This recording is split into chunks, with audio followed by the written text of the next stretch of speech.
Today I want to talk about Shane Dawson and the bunny effect. It is the sensation of YouTube. It is something that people have been talking about far and wide across this platform over the last couple weeks.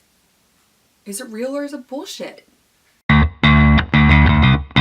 For those of you who don't know, because I know that I do have a few subscribers who don't follow mainstream YouTube, I am breaking into a freaking sweat.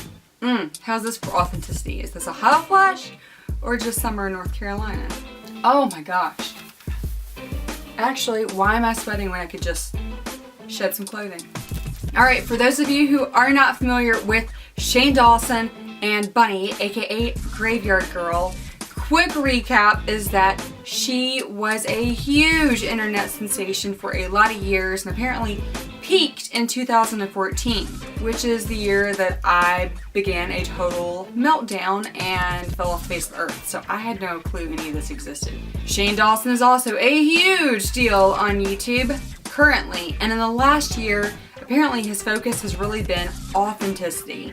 And he's been a YouTuber for a lot of years, but this is the year that he's really been breaking ground with people, and his heart really went out to Bunny and the fact that she has lost a ton of subscribers, and he felt like maybe she had lost herself a bit. He stepped in to help her revamp what she shares on her channel and how she reaches out to her people, you know? And it turns out she's become crippled and afraid to be herself. She was afraid that if she showed off that she has made a lot of money doing YouTube, that she would be rejected. She's afraid that if she gets vulnerable and really opens up about her own depression and struggles that she's had, that she will be rejected. That has obviously inspired a number of YouTubers to come forward and say they want to live their more authentic selves on camera, and they're going to start sharing more about who they are, how they really feel about things, and what their life is like. Now, my audience is teeny tiny, and I am so thankful for every one of you because it's just nice to know that we have a tribe. It's about connecting with people. Do you remember that scene from White Men Can't Jump? Anybody? Do you know where I'm going with this? I'm thirsty. Anybody? Anybody? My husband and I reference it all the time. Hello! We're 90s people, so we know White Men Can't Jump, the movie, not that it's a fact. And there's this great scene with Rosie Perez where she tells Woody Harrelson, "I am thirsty." And he says, "Oh honey, let me get up and get you a glass of water," or something like that. If I can find the clip, I'll insert it because it's way better than me trying to reenact it. She wants to hear him say, "I too know what it feels like to be thirsty." Isn't that kind of funny and brilliant? That's what this is about. It's about connecting, about a tribe, people who are like, I too know what it feels like to have this problem, or I too know what it feels like to love makeup, or I too know what it feels like to X, Y, and Z. It's what we do in life. We look for people to connect with. We look for ways to not feel isolated and to help other people not feel isolated. There are now all these YouTubers who have been YouTubing for years. Unlike myself, I've been YouTubing now for 8 months. YouTubers who've never made personal videos. Unlike myself, because I am an emotional person and that's what I've put out there. Some of these YouTubers now are stepping up and saying, I too want to not feel isolated and want to shed the burden of looking perfect on social media for everyone, and I want to be more real. And I have seen in multiple places online people questioning the authenticity, or all these new attempts that beauty YouTubers are attempting to employ in order to show themselves more authentically.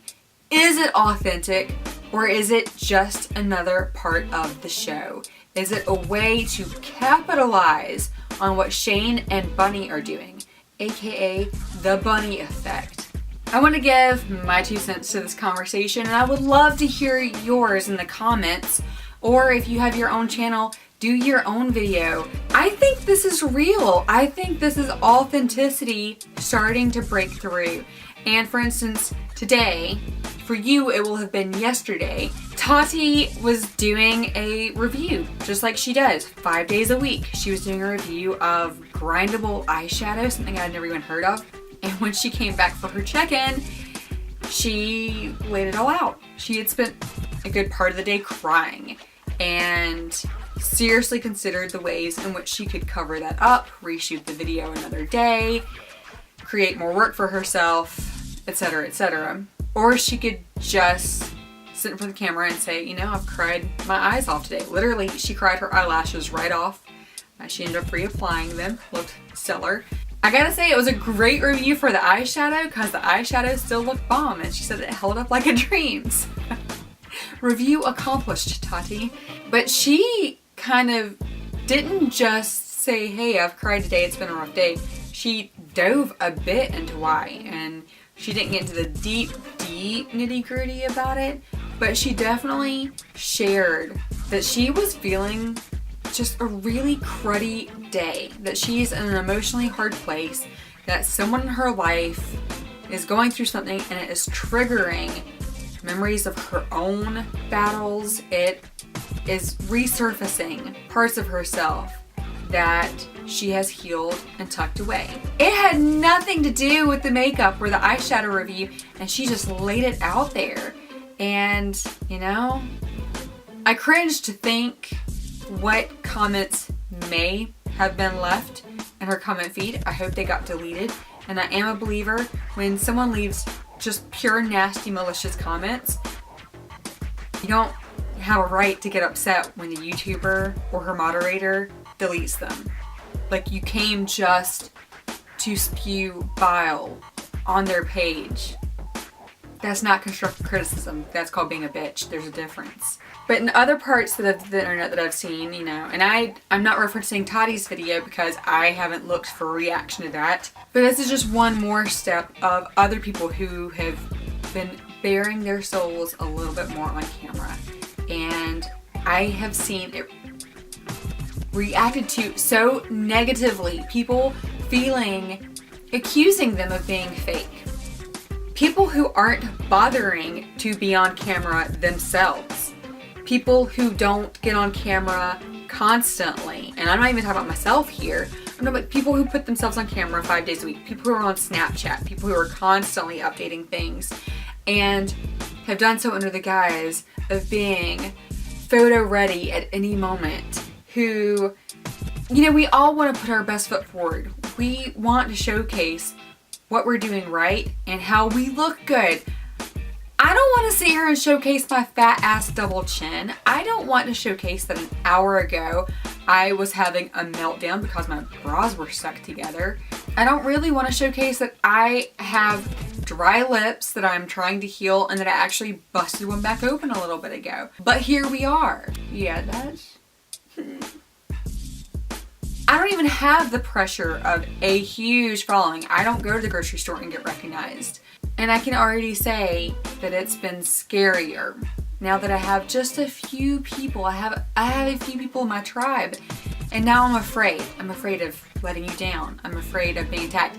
I'm having triggers to being emotionally attacked by other people in my life 10 years ago when I had a blog that was fairly well read about my infertility struggle, and without naming names, I mentioned a problem I was having with one of my longtime friends.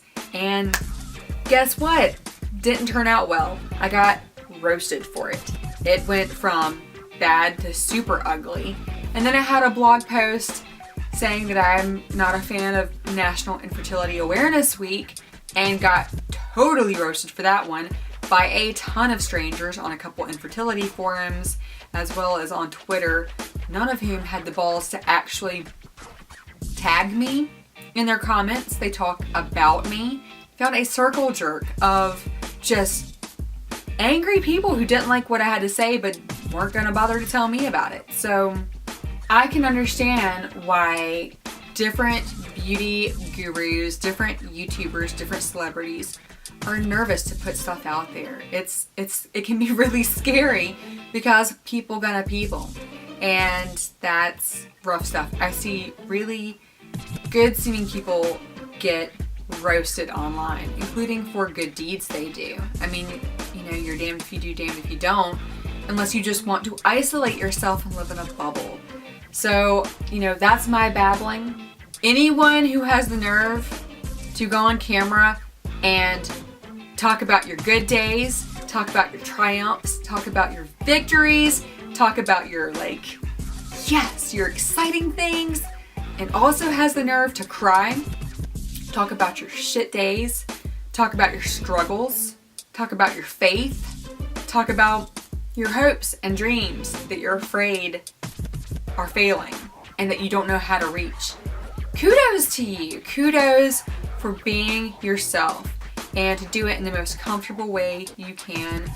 Kudos to anyone who is strong enough to be vulnerable with a tribe. So I think it's authentic, but I would like to know your comments. I'm loving this movement. I have not been part of, you know, the YouTube, the days of yore, but I am suspecting it feels very much like there's this change of the tides. People are tired of the fakery and want something not just relatable, but soulful and real. And they want to both receive that and they want to give that. So I'm a fan. I'm here for it. What about you? Let me know in the comments. Hit me up over on Instagram or on Twitter. I'm on Instagram more, Twitter a little less. If you are trying to get more out of life and looking for some attempts at vulnerability, at growth, at life, at makeup enthusiasm, please hit subscribe. Give me a thumbs up on this video. If you positively feel like you need to shoot me down a notch, people gonna people. Give me that thumbs down if you feel like you have to. Keep sparkling, because God made you exactly how you are and who you are, and therefore He loves you as you are. And I actually love you too. So God bless you, and you do you.